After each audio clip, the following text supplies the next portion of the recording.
میں بزرگوں کی تربیت سے پیدا ہوتا ہے، ماحول سے پیدا ہوتا ہے۔ جتنے بزرگ آپ سمجھیں گے، جن کے نام آپ جانتے ہیں، جنہوں نے ہندوستان میں کام کیا ہے، انہوں نے کسی نہ کسی بزرگ کی تربیت میں رہ کر کام کیا ہے،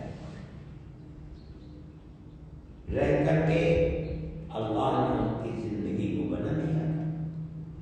حضرت مدنی رحمت اللہ علیہ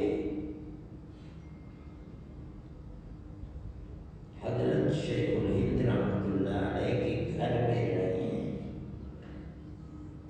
ان کے گھر کی نالیاں انہوں نے صاف کی ہیں، ان سے علم کو حاصل کیا، تربیت حاصل کی۔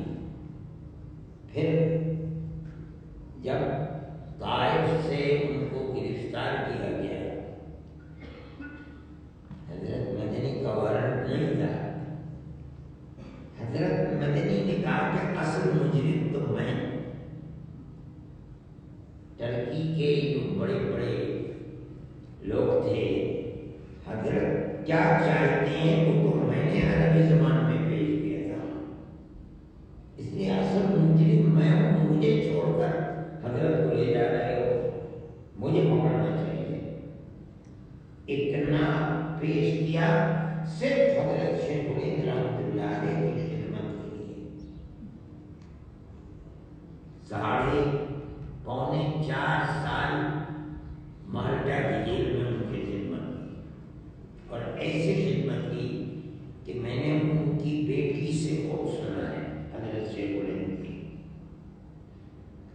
کہ میری والدہ نے حضرت شیخ الہند سے کہا کہ خدا جانے 4.25 سال آپ جیل میں رہے، کیسی گزری ہوگی؟ تو حضرت شیخ الہند نے فرمایا کہ میری کوئی اولاد نبینا تو ہے نہیں، لڑکا تو ہے نہیں، لیکن اگر ہوتا تو وہ بھی میری اتنی خدمت نہ کرتا جتنی خدمت ملک زین احمد نے کی۔ اسی سے آدمی بنتا ہے۔ حضرت مدنی رحمت اللہ علیہ نے پڑھا ہے حضرت شیخ الہند سے، تصوف کو سیکھنے کے لیے حضرت شیخ الہند لے گئے اپنے مربی کے پاس، حضرت گنگوئی رحمت اللہ علیہ سے بیعت کرایا، حضرت چلے گئے، جو ان سب کے بزرگ ہیں شیخ حاجی امداد اللہ صاحب، فرمایا ان سے جا کر کے مکہ معظمہ میں ذکر سیکھنا۔ انہوں نے وہاں ذکر کی تلقین کی۔ حضرت رحمت اللہ علیہ کو تربیت حضرت حاجی صاحب سے ملی، حضرت شیخ الہند سے ملی، حضرت گنگوئی سے اجازت ملی، مولانا خلیل احمد صاحب سے مدینہ منورہ میں رہتے ہوئے تربیت ملی۔ ان 4 بزرگوں کی تربیت نے ان کو شیخ الاسلام بنایا، اور ان کی زندگی دنیا کی زندگی نہیں تھی۔ آج کے پیر تو بڑے بڑے دولت مند ہوتے ہیں، ان کی دولت پر تو نہ سیل ٹیکس ہے نہ انکم ٹیکس ہے، لیکن حضرت مدنی کا انتقال ہوا، اتنا بڑا شیخ کہ دنیا کے اندر اس کی شیخ ہونے کا ڈنکا بجتا تھا، اور کوئی ہندوستان میں ایسا آدمی نہیں تھا۔ ان کے انتقال کے بعد میری چھوٹی بہن، اس کی شادی ہوئی، تو اس نے مجھے لا کر 93 روپیے دیے کہ جب ابا جی کا انتقال ہوا وراثت میں مجھے یہ ملا، وہ پیسے ہیں، میں تو جا رہی ہوں، یہ تم رکھ لو، اس کی حفاظت کرنا، میرے پاس آج تک رکھے ہوئے ہیں۔ اتنا بڑا شیخ طریقت اور بالکل خالی ہاتھ میں آیا،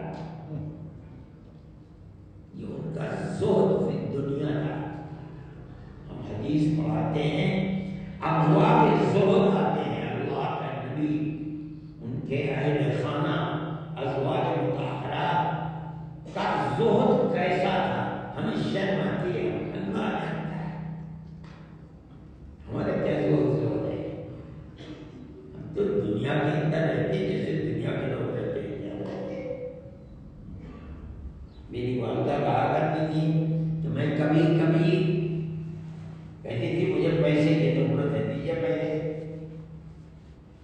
تو بارہ ایسا ہوا کہ حضرت نے فرمایا کہ اگر میں اس وقت مر جاؤں تو مجھے کفن بھی میرے احباب دیں گے، دنیا سے اتنا بھی حصہ میرے پاس نہیں، اور چہرہ گلاب کی طرح کھلا ہوا ہوتا ہے۔ یہ حضرت دل نہیں تھی، مجھے لوگ کہتے جانشین جوارے اللہ کے بندو، تم نے شیخ الاسلام کو دیکھا ہی نہیں، تم مجھے جانشین بنا کر در حقیقت شیخ الاسلام کی عظمت کے اوپر دھپا لگاتے ہو۔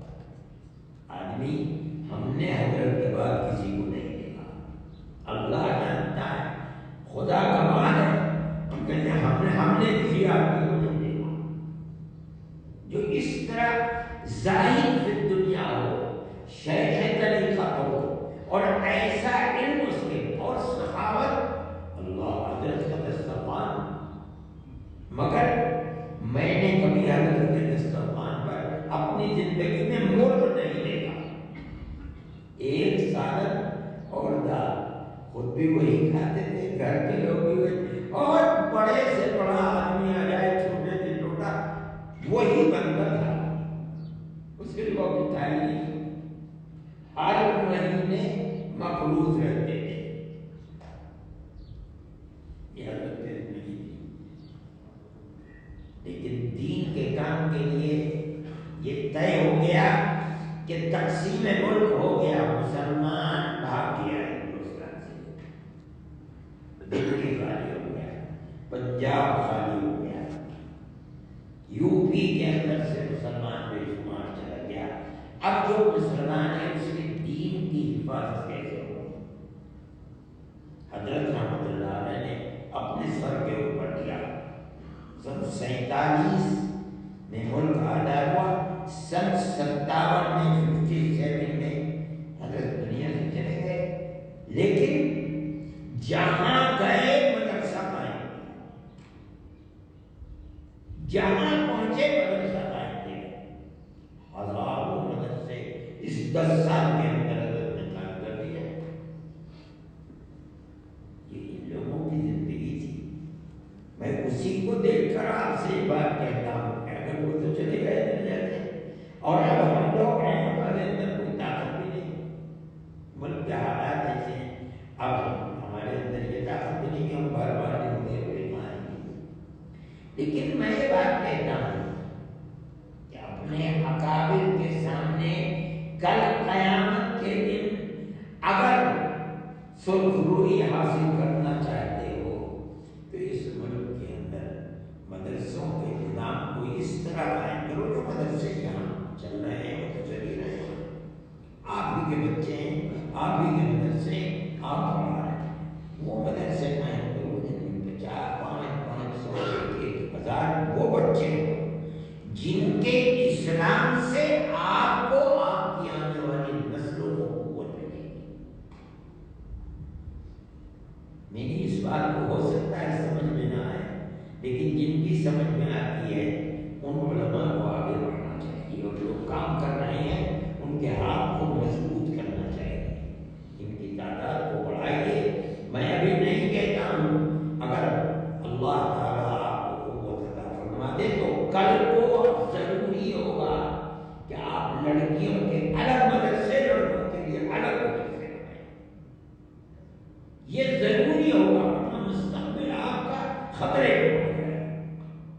آپ کے پاس آنے جس کے سر پر باپ کا سایہ نہیں ہے، وہ یتیم بچہ تو آپ کا بہترین مال ہے، آپ اس کو کھلائیے پلائیے، اس طرح رکھیے کہ تو اس ٹین کے ٹوٹے پھوٹے مکان سے 1000 گنا بہتر ہوگا، اور آپ اس کی تربیت کیجیے، یہ اسلام کی بڑی عظیم خدمت ہوگی، اللہ اس کا بدلہ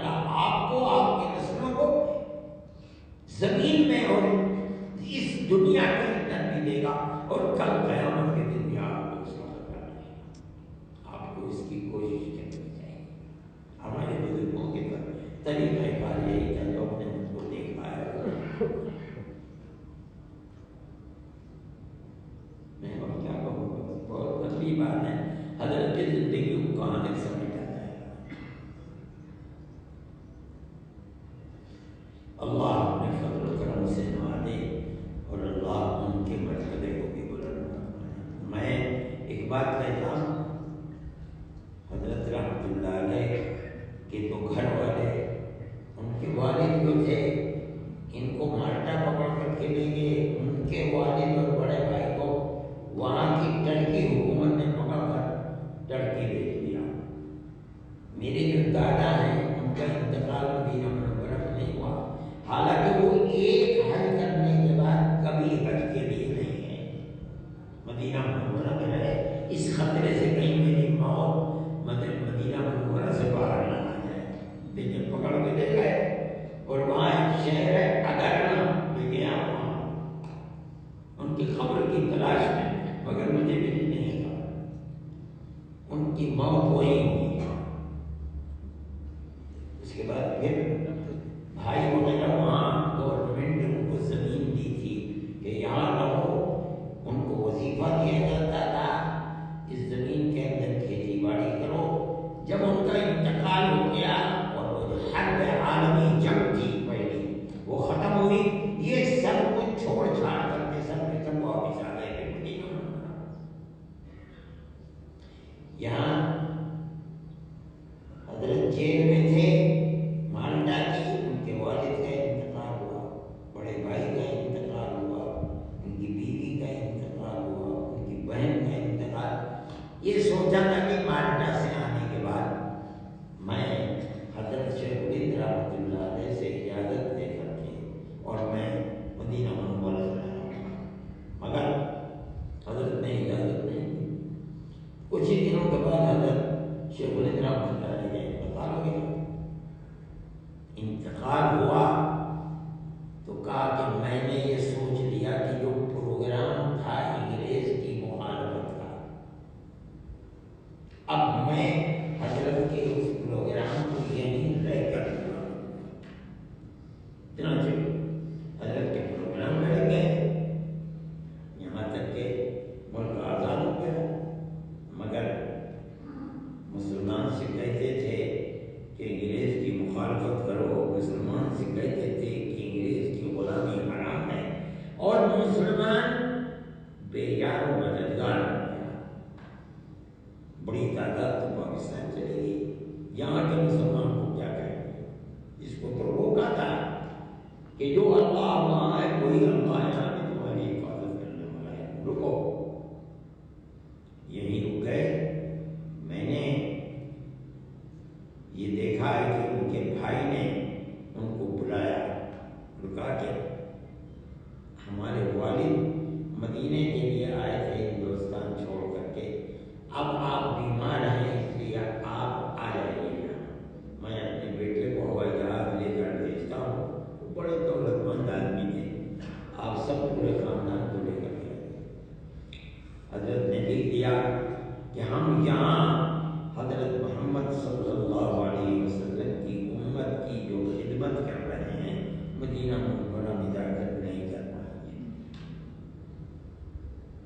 چھوڑ دیا، نہیں گئے. یہاں تک کہ موت یہی ہوئی حضرت کی. یہ حضرت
اللہ ہم سب کی دنیا کو بھی آباد فرمائے، دین پر استقامت اور مضبوطی عطا فرمائے، جن کاموں سے اللہ راضی ہوتا ہے ان کاموں کو کرنے کی توفیق عطا فرمائے، اور اللہ ہماری آخرت کو بھی آباد فرمائے، اور ہمیں اپنے بزرگوں کے ساتھ جنت میں جو ہمارے محبوب ہیں، ہمیں ان سے محبت ہے، اللہ جنت میں ان کی قربت میسر فرمائے۔ وآخر دعوانا الحمدللہ رب العالمین۔ Thanks for watching. Don't forget to like, comment, share and subscribe to Al Wahid channel.